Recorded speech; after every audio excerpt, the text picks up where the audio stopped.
Hello students, Shukla coaching classes में आप सभी का स्वागत है। मैं काजल शुक्ला आज आपको पढ़ाऊंगी टेंस। अभी यदि आप हमारे चैनल्स में नए हैं तो प्लीज हमारे चैनल को लाइक कीजिए और सब्सक्राइब कीजिए। चलिए देखते हैं टेंस क्या होते हैं। टेंस का मतलब होता है बेटा समय। समय 3 टाइप्स के होते हैं टेंस।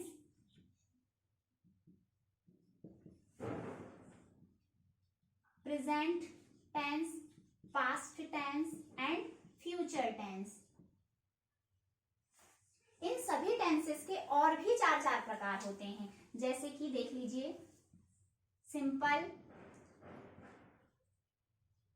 कॉन्टिन्यूअस, परफेक्ट,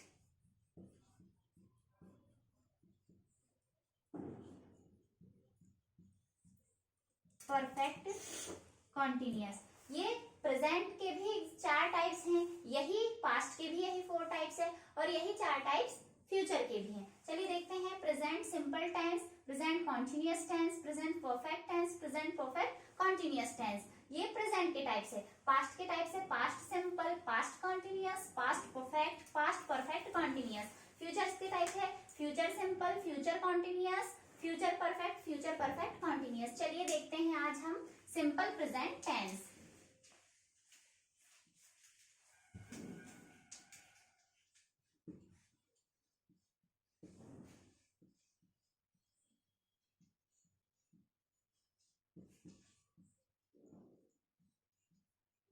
तो बच्चों सिंपल प्रेजेंट टेंस क्या होते हैं, कैसे पहचानेंगे आप? तो पहचान देख लीजिए सिंपल प्रेजेंट टेंस की। क्या होती है पहचान? कि हिंदी वाक्यों के अंत में आप ता है, ती है, ते हैं आते हैं। ता है, ती है और ते हैं आते हैं, और है तो सारे प्रेजेंट टेंस में। यदि जो काम हम आज कर रहे हैं, मतलब जैसे कि मैं खाना खा रहा हूँ, वे बाजार जा रहे हैं, वे स्कूल जाते हैं, मतलब इस प्रेजेंट की आइडेंटिफाई है, मतलब है। लेकिन सिंपल प्रेजेंट टेंस की क्या आइडेंटिफाई है? कि ता है, ती है, ते हैं आते हैं, मतलब उसमें आना चाहिए ता। लास्ट में कौन सा वर्ड आना चाहिए? ता। और हमारी हैबिट्स बताने के लिए और हमारी प्रायोरिटी बताने के लिए हम सिंपल प्रेजेंट टेंस का यूज करते हैं। तो देखते हैं कि सिंपल प्रेजेंट टेंस क्या होते हैं, इसका फॉर्मूला देख लीजिए। सब्जेक्ट होना चाहिए, वर्ब की फर्स्ट फॉर्म के साथ हम लगाते हैं एस, ईएस और आईएस लगाते हैं, प्लस ऑब्जेक्ट होता है और अदर वर्ड हो सकता है। फिर देख लीजिए कि हम कौन से सब्जेक्ट के साथ एस लगाएंगे, कौन से सब्जेक्ट के साथ ईएस आईएस लगाएंगे, ये हम देख लेते हैं। ही हो, सी हो, इट हो और किसी का नेम हो, तो इनके साथ हम लगाते हैं एस, ईएस और आईएस लगाते हैं। यदि आई हो, वी हो, यू हो और दे हो, ये सब्जेक्ट हो, तो हम एस, ईएस, आईएस नहीं लगाते।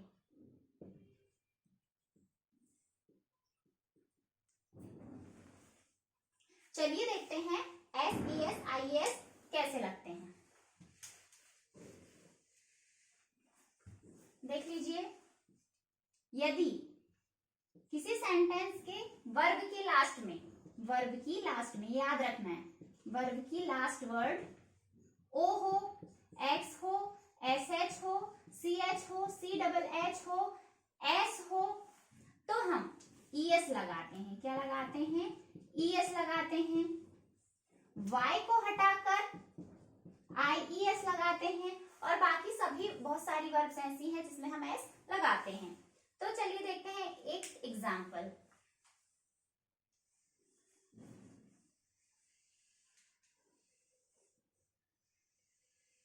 आइडेंटिफाई के हिसाब से पहले हिंदी एग्जाम्पल देखते हैं। राम बाजार जाता है। राम बाजार, हमारा सेंटेंस क्या है कि राम बाजार जाता है। तो हमारा सब्जेक्ट क्या है? अपना फॉर्मूला था, क्या था फॉर्मूला?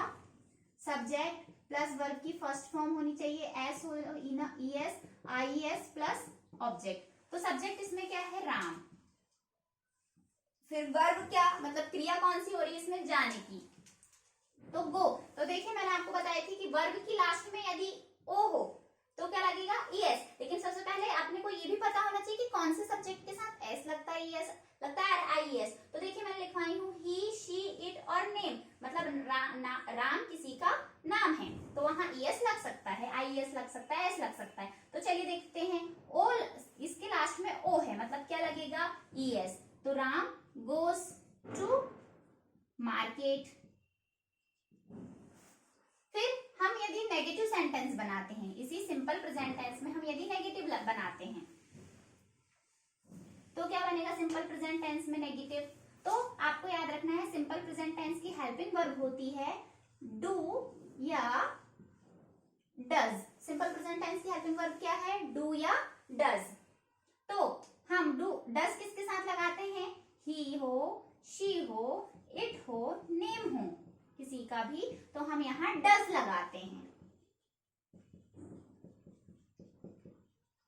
और यदि आई हो, वी हो, यू हो और दे हो तो यहाँ पर हम डू लगाते हैं नेगेटिव इंटेरोगेटिव बनाते समय। तो चलिए देखते हैं इसी सेंटेंस का negative. Ram goes to market का नेगेटिव क्या हो जाएगा, क्या हो जाएगा बच्चों, राम गोस टू मार्केट का नेगेटिव आप भी अपनी कॉपी में करते रहिए। राम सब्जेक्ट क्या है, किसी का नेम है मतलब उसके साथ क्या लगेगा डज। हेल्पिंग वर्ब के बाद नेगेटिव बनाने में नॉट लगता है, ये हेल्पिंग वर्ब हो गई, उसके बाद लगा दीजिए नॉट। राम डज नॉट, फिर वर्ब जब हेल्पिंग वर्ब लग गई तो यहाँ पर वर्ब की फर्स्ट फॉर्म लग जाती है मतलब एस नहीं लगेगा। Ram does not go to market, ये इसका नेगेटिव हो गया। फिर चलिए देख लेते हैं इसी सेंटेंस का इंटेरोगेटिव सेंटेंस। तो क्या होगा, इंटेरोगेटिव सेंटेंस में हेल्पिंग वर्ब सामने आ जाती है और लास्ट में क्वेश्चन मार्क लग जाता है। तो इसकी हेल्पिंग वर्ब क्या है इस सेंटेंस की, डज। तो डज आ गई सामने, डज, फिर लगा दिए सब्जेक्ट राम, फिर वर्ब क्या है go to market, does Ram go to market. ये बन गया हमारा इंटेरोगेटिव सेंटेंस, ये बन गया हमारा नेगेटिव सेंटेंस और ये बन गया हमारा अफर्मेटिव सेंटेंस। फिर इसी प्रकार इंटेरोगेटिव प्लस नेगेटिव भी बना सकते हैं। क्या, does Ram not go to market, क्या राम बाजार नहीं जाता, इंटेरोगेटिव प्लस नेगेटिव है। अधिकतर एग्जाम में आपको अफर्मेटिव, नेगेटिव, इंटेरोगेटिव सेंटेंस ऐसे आते हैं। तो चलिए एक आध एग्जांपल और देखते हैं।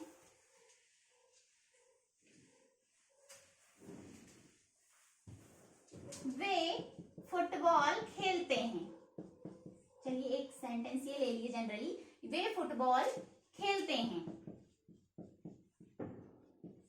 तो वे को क्या बोलते हैं ये भी पता होना चाहिए सब्जेक्ट को, तो वे मतलब होता है दे।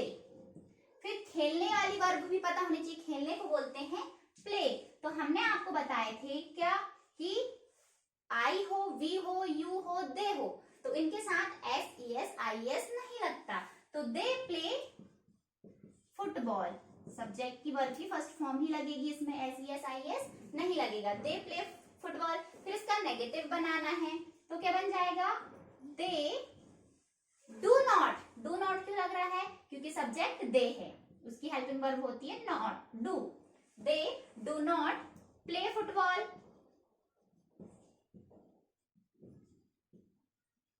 फिर देख लीजिए इंटेरोगेटिव,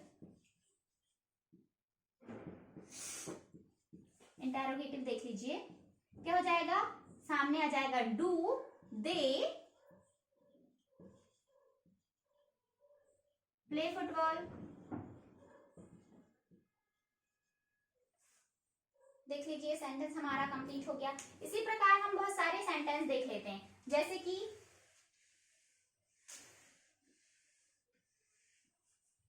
नोट कर लीजिए। देखते हैं अगला सेंटेंस। अब मैं इंग्लिश में ही बताऊंगी, बाकी आप हिंदी में सोचिए और फिर इंग्लिश में कन्वर्ट कीजिए। चलिए देखिए,